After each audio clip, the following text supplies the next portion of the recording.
You know that one piece of financial advice everyone gives? That buying a home is your biggest asset? Well, what if they're all wrong? In fact, that house you love, the one you poured your life savings into, it might just be the single biggest thing holding you back from actually building wealth. I mean, it's the cornerstone of the classic dream, isn't it? You work hard, you save your money, you buy a house, and boom, you've made it. You've secured your financial future. It's what our parents told us, and their parents told them. But what if that core belief isn't just a little bit off, but is actually completely backward?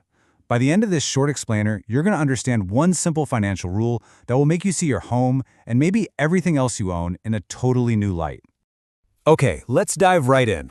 The first big idea we need to unpack is what's called the asset illusion.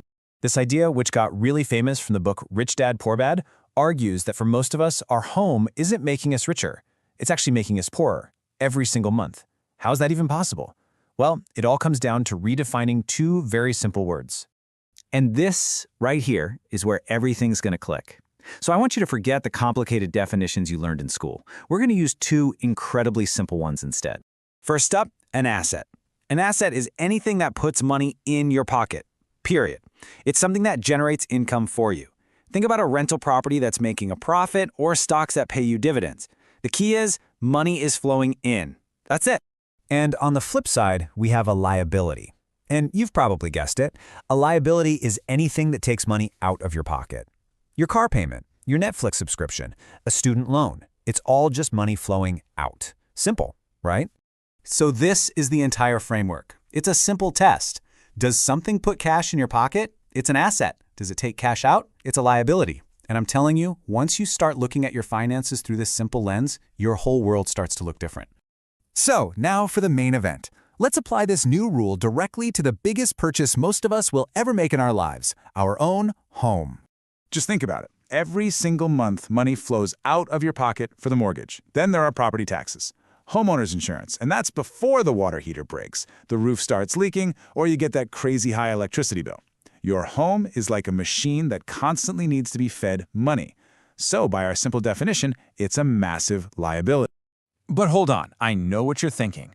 This can't be the whole story. What about appreciation? And you're right, there are a couple of very important exceptions to this rule. So does this mean a house can never, ever be considered an asset? Well, not exactly, but the conditions for it to become one are super specific. A house only becomes a true asset in two scenarios. One, you're treating it like a business, actively flipping it to make a profit. Or two, it's a rental property, and the rent you collect is more than all the expenses combined. Only then is it actually putting money in your pocket. That's when it finally becomes an asset. So, what's the big takeaway here? What's the point of all this? It's actually not about real estate at all. It's about a fundamental shift in how you look at your money.